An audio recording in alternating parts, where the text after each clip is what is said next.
क्या वाला question practice हो रहा है? ये देखिए वेक्टर का बहुत ही सुंदर क्वेश्चन।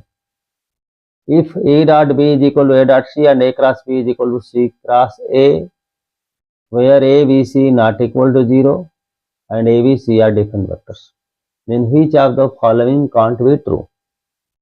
फर्स्ट क्या है, mod B is equal to mod C. Second है vector A is parallel to a diagonal of a parallelogram with coterminous edges as B and C. मतलब क्या है, ऐसा पैरेललोग्राम जिसका कोटर्मिनस एजेस बी और सी हो, यानी वेक्टर बी और सी से जो पैरेललोग्राम बनेगा उसके एक डायगोनल के पैरेलल ए वेक्टर है और दूसरे डायगोनल के परपेंडिकुलर आपका ए वेक्टर है, और mod A is equal to mod B plus mod सी।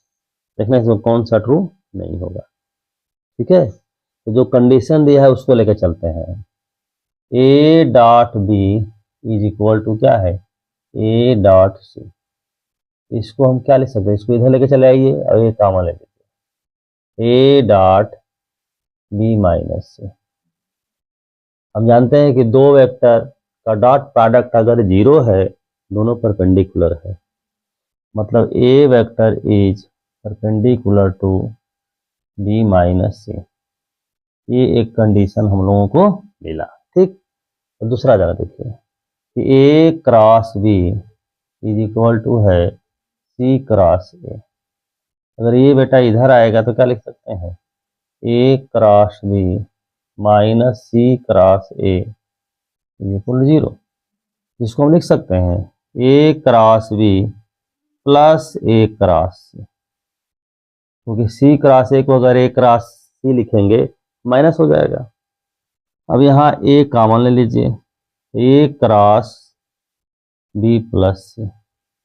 दो वेक्टर का क्रॉस प्रोडक्ट अगर 0 है तो दोनों पैरेलल है, मतलब ए वेक्टर जो होगा पैरेलल होगा किसके, बी प्लस सी के। ठीक, अब यहाँ ध्यान दीजिए, अगर एक पैरेललोग्राम हम बनाए ऐसे,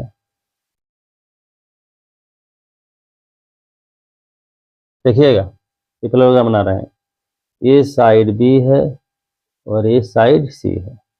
यह जो डायगोनल होगा, ये डायगोनल क्या हो जाएगा, बी प्लस सी। यह जो डायगोनल होगा ये है ना, ये क्या हो जाएगा आपका, ये हो जाएगा बी माइनस सी। समझ आ रही बात? अब यहाँ देखिए कि यहाँ जो बोला गया है कि A is perpendicular to B minus C, यानी ए जो वेक्टर हमारा है वो क्या है, ये जो डायगोनल है बी माइनस पर परपेंडिकुलर है। ठीक है, तो A is perpendicular to a diagonal, मतलब ये सही है। ठीक है, दूसरी बात क्या है आपका, है कि A is parallel to B plus C, B plus C आपका ये है, यानी इसके पैरेलल है, मतलब यह भी सही है।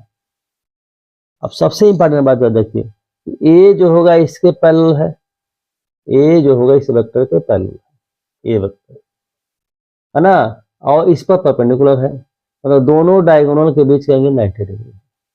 और किसी पैरेललोग्राम के डायगोनल अगर 90 डिग्री पर हो तो क्या होता है, रोम्बस होता है। और रोम्बस जब होता है तो उसके साइड्स क्या होते हैं, इक्वल होते हैं, मतलब ये साइड इक्वल है, मतलब mod B is equal to क्या होगा, मॉड सी, मतलब ये सही है। ठीक है, अब mod A is equal to mod B plus mod C, यही का बाकी सही है। समझ गया आपको? तो सावधानी से क्वेश्चन पढ़िए, अटेम्प्ट करिए, क्वेश्चन आपसे बनेगा। ठीक है, फिर मिलते हैं नेक्स्ट लेक्चर में, तब तक के लिए धन्यवाद।